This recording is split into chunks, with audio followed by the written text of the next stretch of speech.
मित्रांनो, होळीच्या अग्नीमध्ये या 3 वस्तू नक्की टाकाव्यात. सर्व संकट, अडचणी, दुःख आपल्या घरातून, आपल्या आयुष्यातून निघून जातात. होळी, हुताशनी पौर्णिमा 2 मार्च सोमवारच्या दिवशी आहे. होळिका दहन झाल्यानंतर ती अग्नी एवढी पवित्र असते, की आपण आपल्या विपदा, आपले संकट, आपल्या समस्या आपण त्यामध्ये टाकू शकतो. पण त्याची योग्य पद्धत, योग्य उपाय असतात. तेच आम्ही तुम्हाला आजच्या या व्हिडिओमध्ये सांगणार आहे.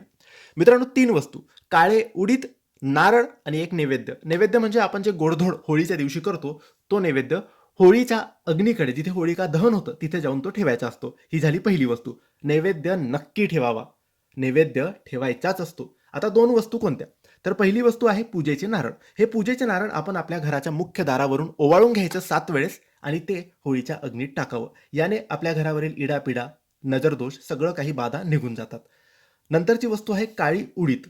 काळी उडीद वाटीमध्ये काढून ती आपण आपल्या मुलाबाळांवरून ओवाळून घ्यायची. 7 वेळेस ओवाळायची आणि ती सुद्धा होळीच्या अग्नीत टाकावी.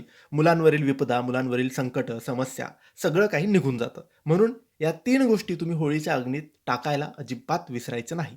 धन्यवाद.